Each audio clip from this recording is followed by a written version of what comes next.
on va passer à ton point box-office, Adrien. Yes, alors on passe au point box-office qui est un gros point box-office, notamment avec Barbie et Oppenheimer.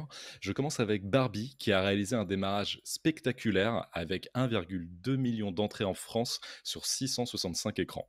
Donc c'est vraiment un énorme démarrage. Et au niveau mondial, il a rapporté pas moins de 337 millions de dollars au cours de son premier week-end, dont 155 millions de dollars aux États-Unis. Ce qui fait de lui le deuxième meilleur démarrage de l'année, juste derrière Mario. Donc vraiment là, Barbie, tous les feux sont au vert, ça risque d'être un énorme carton. On en parlait il y a quelques temps, qui peut détrôner Mario? Il y a des chances que Barbie y parvienne. Donc je suis Ouais. très curieux de voir jusqu'où va aller le film de Greta Gerwig dans les prochaines semaines. Tous les On feux compte sont au rose, tous, donc. tous les feux sont au rose, exactement. Je continue avec Oppenheimer, évidemment, le Barbenheimer. Le film donc, de Christopher Nolan a également réalisé un premier week-end assez incroyable au niveau mondial, avec un total de 174 millions de dollars, dont 80 millions aux États-Unis. C'est le meilleur démarrage d'un film de Nolan hors trilogie The Dark Knight, et du plus gros démarrage d'un film classé interdit aux moins de 17 ans aux États-Unis depuis la pandémie. Donc vraiment un énorme carton. C'est Et ouf. en France, le film a attiré 842 000 spectateurs lors de son premier week-end sur 668 copies, ce qui représente le quatrième meilleur score de Nolan. Et on retrouve juste devant Oppenheimer les deux Dark Knight et Inception. Donc Oui, Oppenheimer se trouve à la quatrième place derrière The Dark Knight Rises et Inception.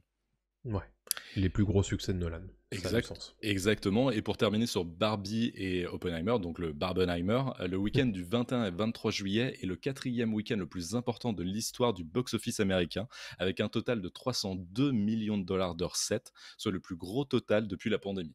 Et donc Waouh, évidemment, le marketing autour de Barbie et autour d'Oppenheimer, parce que les deux films ont été liés ensemble clairement. voilà, par les fans, même un peu parfois on a fait jouer les acteurs de certains films, notamment Barbie, là-dessus.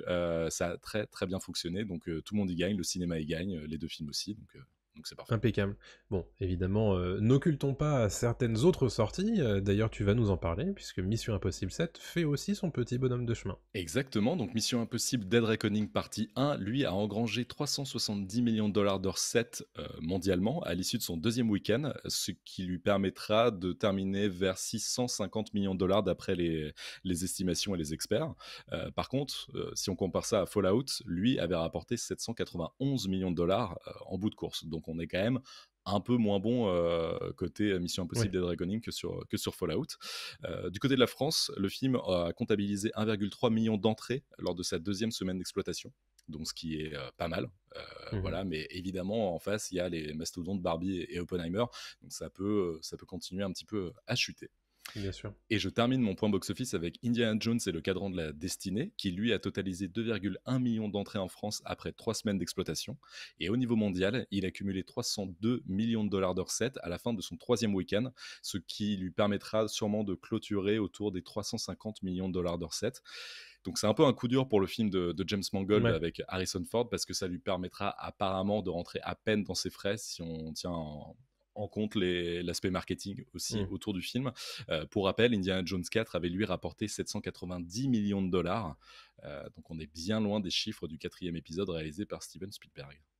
D'accord, ok, bon bah c'est bon à savoir. Évidemment, les 4 films dont tu viens de nous parler à l'instant vont très prochainement figurer dans le listing de vos podcasts préférés, puisque Pop Tier va traiter chacun de ces films-là Mhm. dans les prochaines semaines. D'ailleurs, la semaine prochaine, ce sera a priori Barbie qui passera sur le grill, ensuite ce sera Oppenheimer, et puis après vous aurez nos avis sur Mission Impossible et sur Indiana Jones.